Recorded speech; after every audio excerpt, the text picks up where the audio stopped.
Ok? Tout le monde est prêt?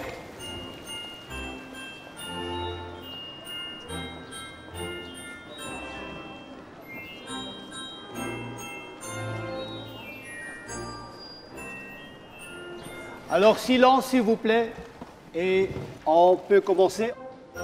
L'histoire que nous allons vous raconter est une histoire universelle, une histoire d'amour, une histoire de fraternité.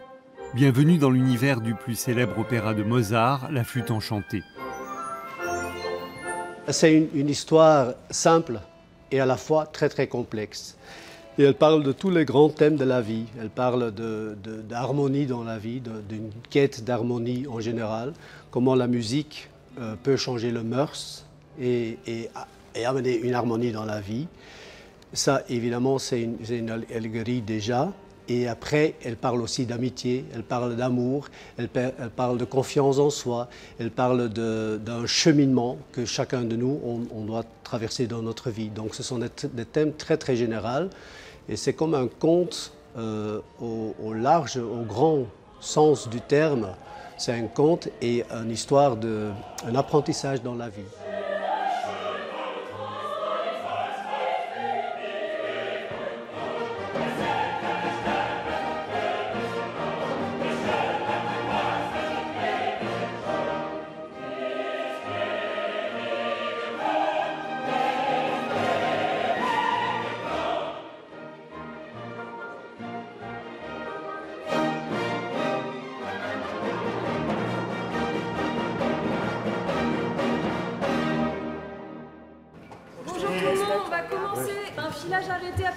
Pour nous faire vivre cette belle aventure lyrique, l'Opéra de Lyon a choisi d'associer deux maîtres d'œuvre. Un metteur en scène rompu aux subtilités de cette histoire et un vidéaste génial bricoleur d'images. Et si tu juste pour voir, si tu t'assieds ici, juste pour voir, et tu mets ton bras sur ses genoux. Ouais. Ce qui est très très particulier avec les moyens de bord qu'on a ici, en effet c'est la vidéo et c'est le jeu théâtral. Et on essaye de faire un mélange entre de ces médias très différents en fait. Et c'est-à-dire qu'en même temps tu vois presque le making-of, tu vois comment l'image se compose. Et souvent c'est projeté sur un écran central ou sur un tulle qui est devant les chanteurs. Donc tu vois une image qui s'est composée comme un film par des moments. Mais en même temps, tu peux décomposer l'image et tu peux voir comment, avec beaucoup d'humour, souvent l'image s'est faite, s'est créée. Et puis tout d'un coup, tous ces écrans sont partis, toute la machinerie est partie, on reste dans un pur jeu théâtral.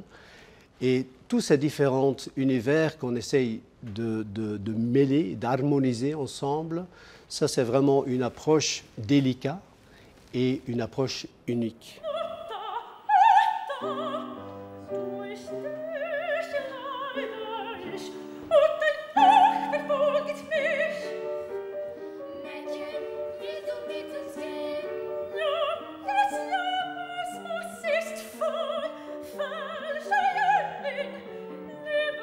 Moi, dans le travail artistique, en général, il y a tout le temps une chose qui m'a beaucoup intéressé, c'est le processus de fabrication de l'œuvre d'art ou le processus de fabrication du film pour le cinéma ou le processus de fabrication d'une écriture pour un poète, par exemple. Et donc, c'est ça que j'essaye de mettre en jeu dans la mise en scène, c'est le processus de fabrication. On voit en direct comment les images vidéo qui décorent ou qui illustrent l'histoire sont créées. Mais évidemment, à certains moments, il y a des images qui sont plus là pour faire joli ou pour situer un peu l'action. Mais ce qui entraîne tout, c'est quand même que, à vue, on voit les gens bricoler pour fabriquer des images, quoi.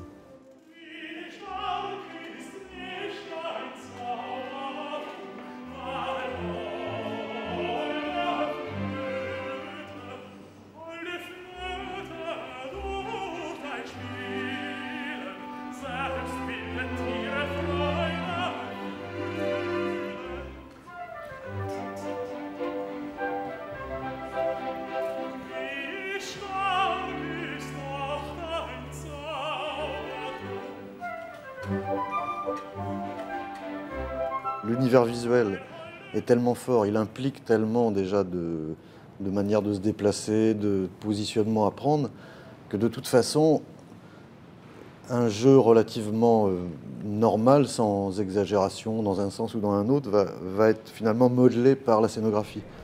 Et donc je laisse Luc aller un peu dans le sens où il veut. Donc il fait un travail à sa manière, mais qui est pris de toute façon dans le carcan d'un scénario. Et à la fin, je reconnais le storyboard que j'ai fait. Et peut-être, toi, tu ne le touches pas encore. Mutter, Mutter, meine Mutter. Hein? Et concentre-toi, c'est ça que tu dis. Je veux savoir une chose. Où est-ce qu'il est? Alors, Sabine, tu as tous ces déplacements pour d'ici. Où est-ce qu'il est? L'image, la vidéo, la scénographie doit se mêler avec le jeu qu'on a conçu. C'est-à-dire que aussi en grande partie, les chanteurs et moi, on doit être patients parce qu'il y a un temps pour que la technique et la vidéo se mettent déjà en place, ils s'installent et avant de pouvoir incruster notre travail préalable et la technique de vidéaste. Et après, bien sûr, il y a les regards qu'il faut ajuster, il y a comment jouer avec ces techniques et avec ces effets illusoires. Dans ce cas-là, si on le fait comme ça, kein Wort! Il est à toi maintenant. Hein? Mais à ce moment-là, il serait présenté peut-être.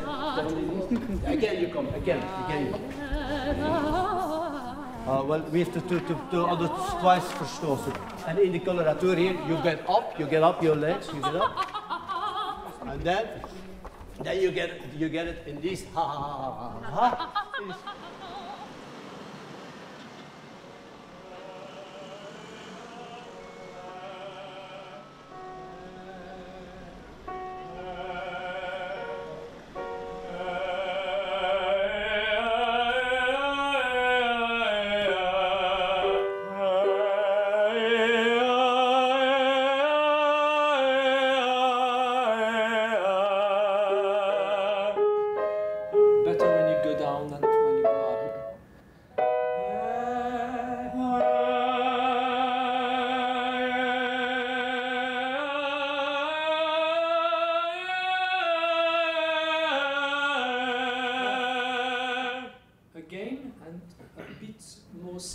Cette flûte enchantée est totalement distribuée par les membres du studio de l'Opéra de Lyon, que nous avons recrutés un peu partout. Nous sommes allés à Londres, à Berlin, à Vienne, à Paris, évidemment, et pour trouver les meilleures nouvelles voix qu'on pouvait trouver pour notre distribution de la flûte enchantée.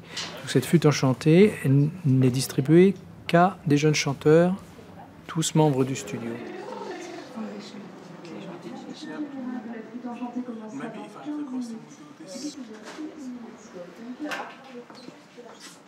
C'est très agréable de travailler avec eux parce qu'ils ont tous des prises de rôle. Maintenant, j'ai tout à fait confiance. Au début, il faut avoir du patience aussi parce qu'on n'a pas la maturité dès le début, on n'a pas la sûreté dès le début. Et on a vraiment eu l'occasion, en commençant d'ailleurs par un atelier sur le jeu, purement sur le jeu, pas directement mise en scène. Et on a fait vraiment un cheminement ensemble et on a découvert chacun de ces rôles-là ensemble. Et ils étaient tout à fait ouverts et en même temps, ça s'est soudé une groupe très d'amitié même. On peut les aider à développer la technique. Donc là, on a fait un super travail avec Jean-Paul Fauchecourt qui s'est vraiment donné 100% pour travailler avec les chanteurs. On a travaillé début d'avril, ils ont travaillé, on a fait des stages avant. Et on a travaillé très bien avec mon assistant pour l'allemand et c'était très bien de travailler avec d'autres gens. Et là, c'est vrai que les chanteurs, depuis que je les ai rencontrés, ils ont vachement progressé, ils ont fait un travail super.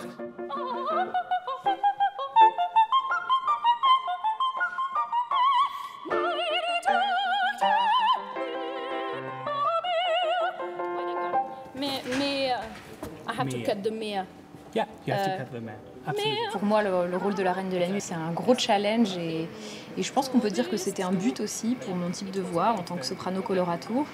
Grâce au studio de l'Opéra de Lyon, j'ai eu la chance de le monter ce rôle avec des conditions très confortables de temps.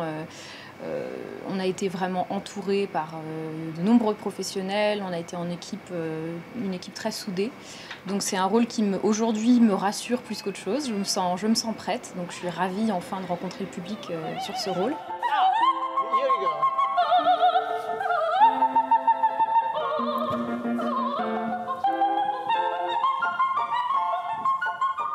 C'est vrai que même si je ne tiens pas forcément compte de la musique, je sais quand même qu'il y a des airs très attendus dans cet opéra. Les airs de la Reine de la Nuit, par exemple. Bon, j'ai apporté une attention particulière à des tableaux qui correspondent à des airs connus dont le public a envie de profiter pleinement, visuellement et auditivement.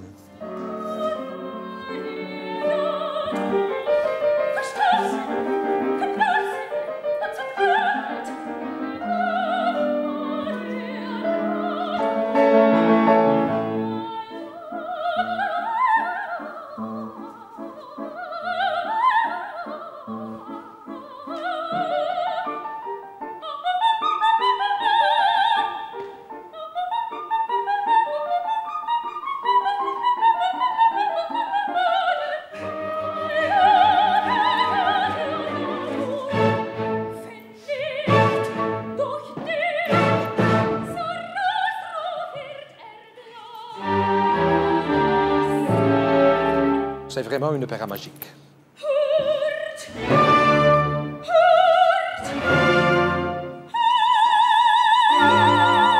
En même temps, c'est la plus belle musique du monde.